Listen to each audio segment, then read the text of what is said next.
modern way to lay very solid foundation for educational career. Watch the subject of your choice several times to print the contents into your brain for stress-free examination success. Good day to you viewers. My name is Adedapo Ebenezer. I'll be the one teaching you English language for today's class. And the topic I have for you today is Concord. Concord. Yes. Now, listen to me. If you have any question to ask at the end of this lecture or any complaint, please, I would like you to call on the numbers being displayed on your what? On your TV, as I'm displaying now on your TV sets. Now, what is Concord? If you're talking about Concord, Concord simply means the agreement between what? Between the subject and the verb. Now, let me write on the board.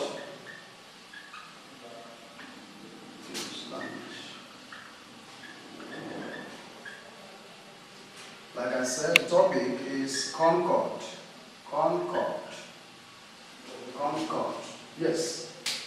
The essence of teaching you this is to help you when you are what? When you are communicating.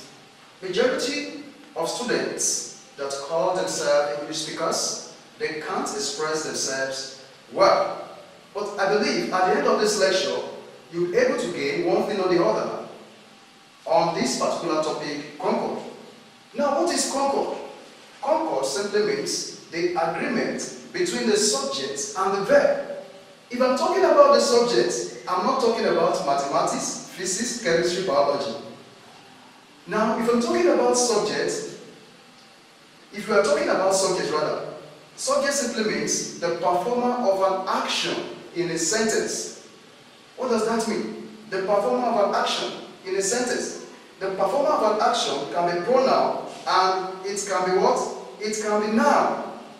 Yes, that's about that. Now, if you're talking about verbs, we have different types of verbs. We have the lexical verbs and we have the auxiliary verbs. If you're talking about the lexical verbs are called the main verbs. We can refer to them as the principal verbs.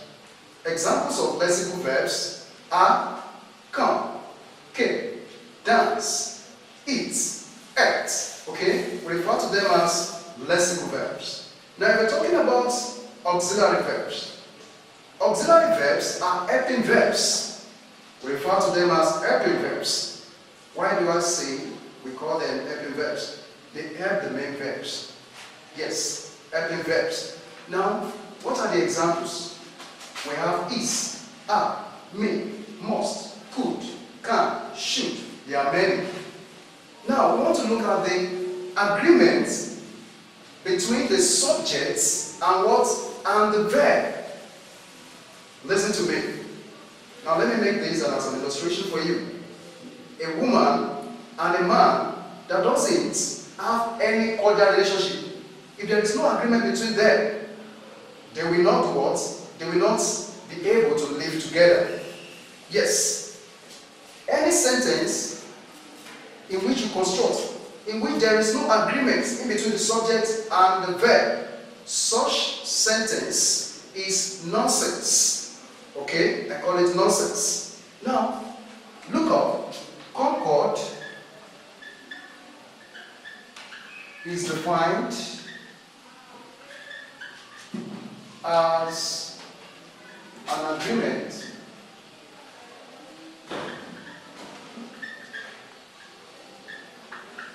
between the subjects. Now, I put performer of an action here so that you're able to know what subject is. Performer of an action.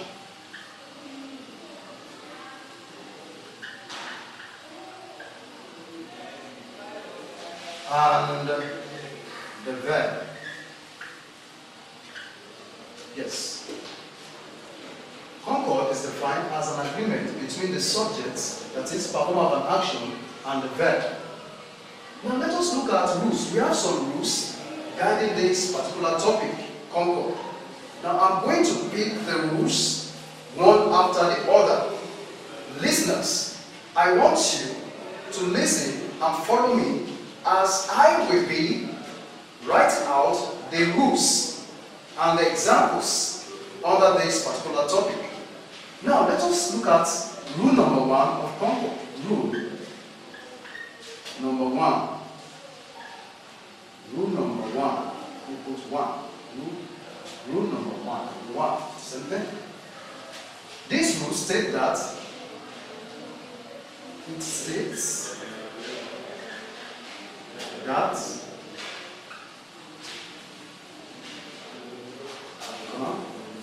if the subject is singular,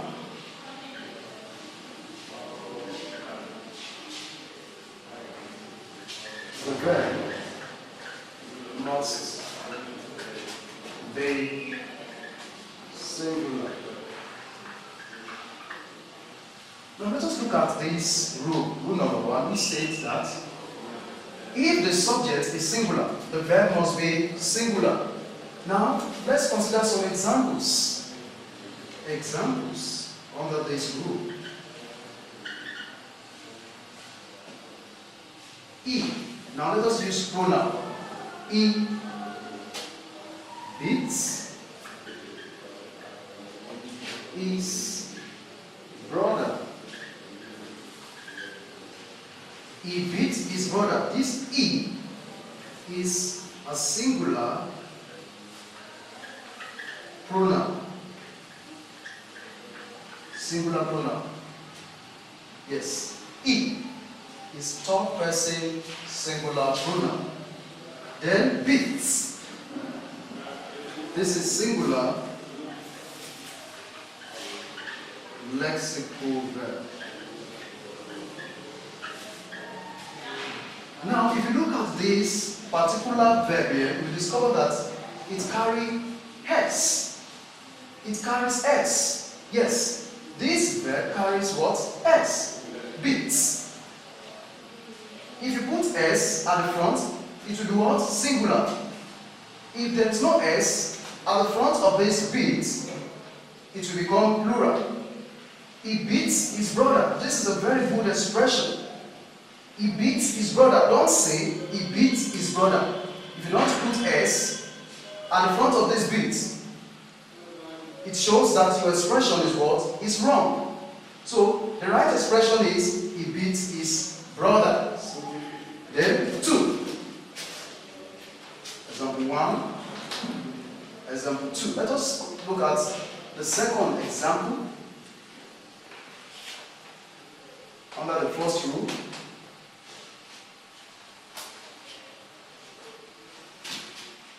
Second example. Tayo sings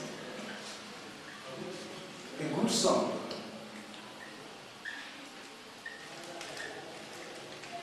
Tayo sings a good song. Tayo is the performer of an action here. Tayo is our noun. This is what? Singular noun. Singular noun. Okay? Then sings. Singular lexical verb. Lexical verb. Okay? Tayo sings a good song. It would be wrong for you to say Tayo sing a good song.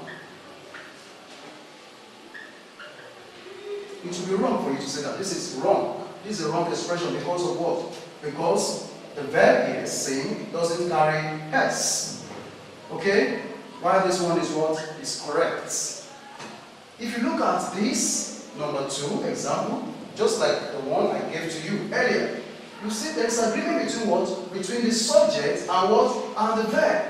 We have the singular what? Singular noun, and we have what? Singular verb.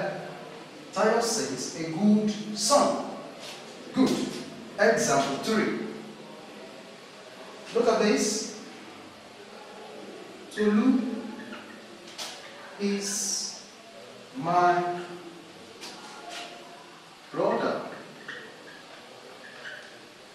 Tolu is my brother. Tolu is my brother. Tolu is singular what? Singular noun. Then is, this is an auxiliary verb. This is a singular verb. So this is singular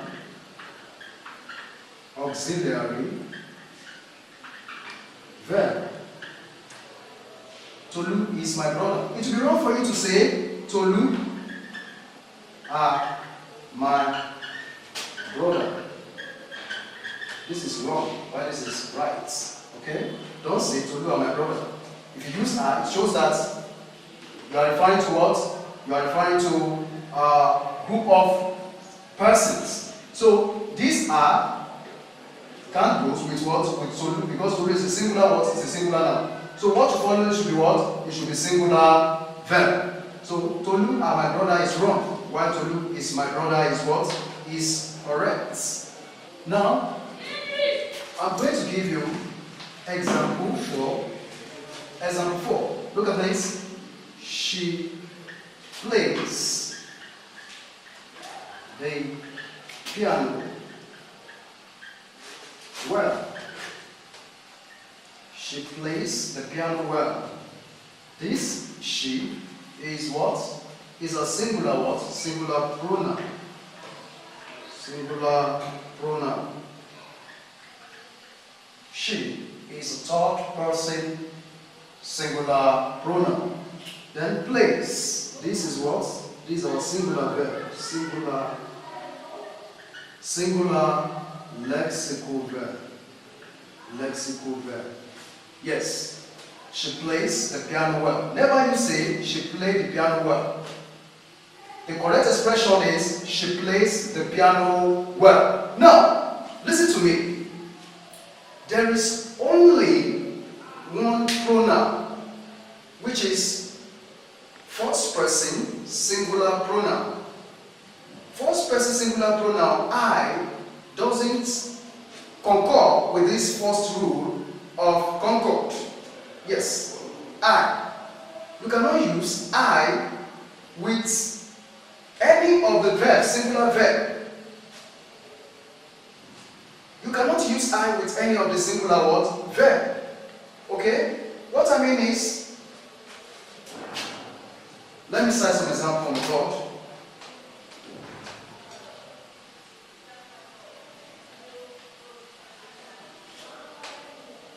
Don't forget, we are still on the first rule, which states that if the subject is singular, the plural, the verb that must follow must be what? Must be singular.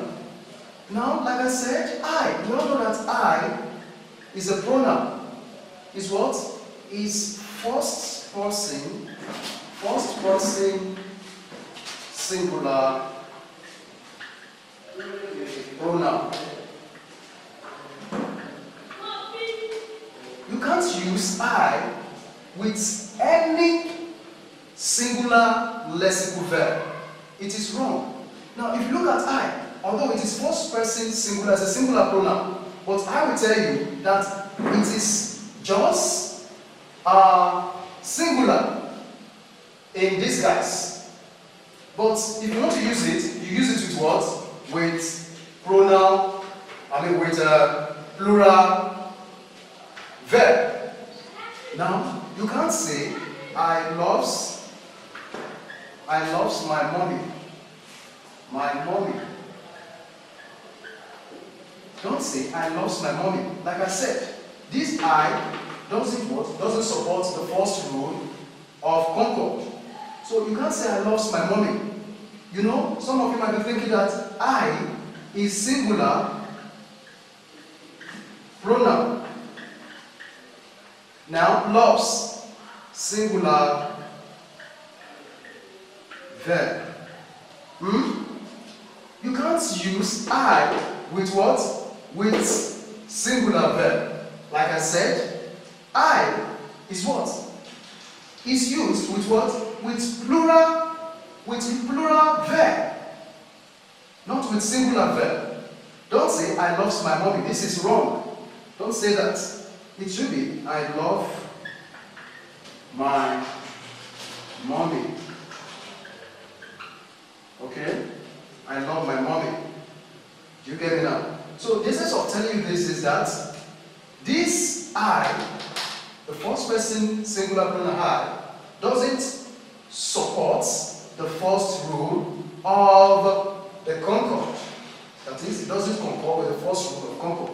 So you can't use I with any singular lexical verb. Now let us move to the second rule of Concord.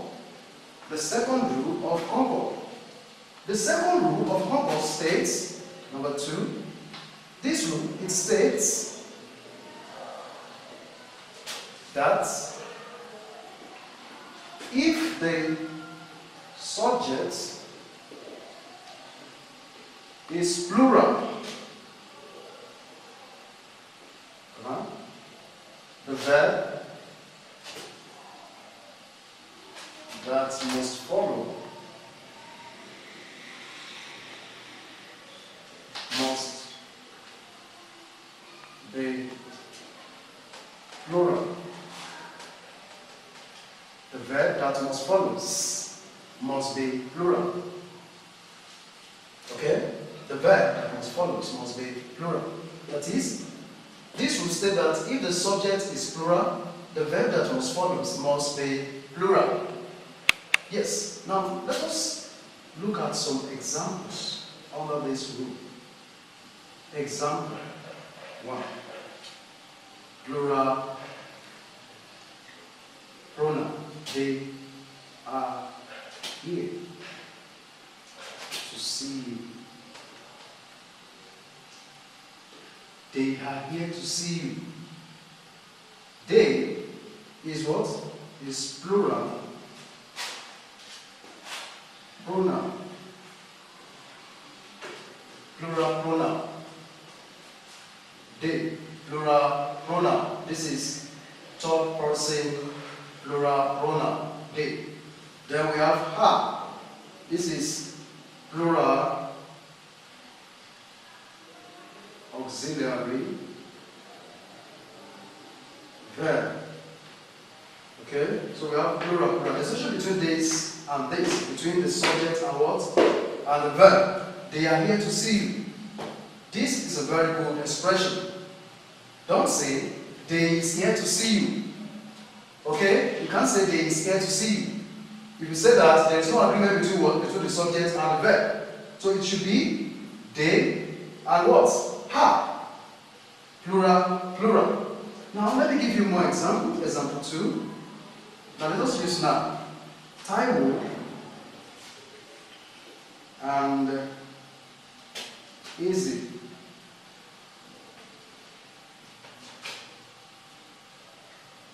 Are dancing presently. Taiwo and Easy are dancing presently. Now look at this. We have two words. We have two subjects here. Taiwo and Easy. So two subjects, Taiwo, Easy. We have a conjunction that conjoin these two names together. So Taiwo and Easy is a plural noun. Plural noun. Then the verb here is a plural what? Plural auxiliary verb. Auxiliary verb. So there's a relationship between what? Between Taiwo and Easy and the verb we use here. Taiwo and Easy are dancing presently. Don't say Taiwo and Easy is dancing presently. That is a wrong expression. Okay? So Taiwo and Easy are dancing presently. Let us look at another example under the second rule of Concord. Okay.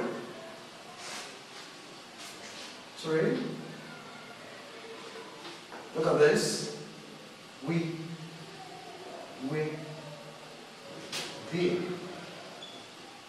yesterday. We were there yesterday. We were there yesterday. Now look at this. This we is a pronoun. Plural pronoun. Plural pronoun. First person plural pronoun. We. Where. This is what? This is an auxiliary verb. Where. Auxiliary. This is plural. Auxiliary verb. Okay? We were there yesterday. We were there yesterday. We have plural pronoun as a subject. We have plural auxiliary verb as what? As our verb. Now, listen to me. It will be wrong for you to express yourself this way. Look at this. We are there yesterday. We are there yesterday. This is a wrong expression. Don't say we are there yesterday. The verb that you have to use is were. This are is used for something that occur presently, where this one is past tense verb, auxiliary verb. We are, okay? Maybe probably we are going to somewhere today, or we are there now, okay? Then that is when you can use are. But if you are referring to something, an action that has taken place, okay, and you are using we, the verb that's supposed to follow must be were. Look at this. We were there yesterday. This yesterday here has a relationship with what? A relationship with this were. Do you get me now? That is, there is a relationship between were and yesterday. That is why we use, I used were. Do you get me now? We were there yesterday. Don't say we are there yesterday. So, we were there yesterday is correct. Why we are there yesterday is wrong.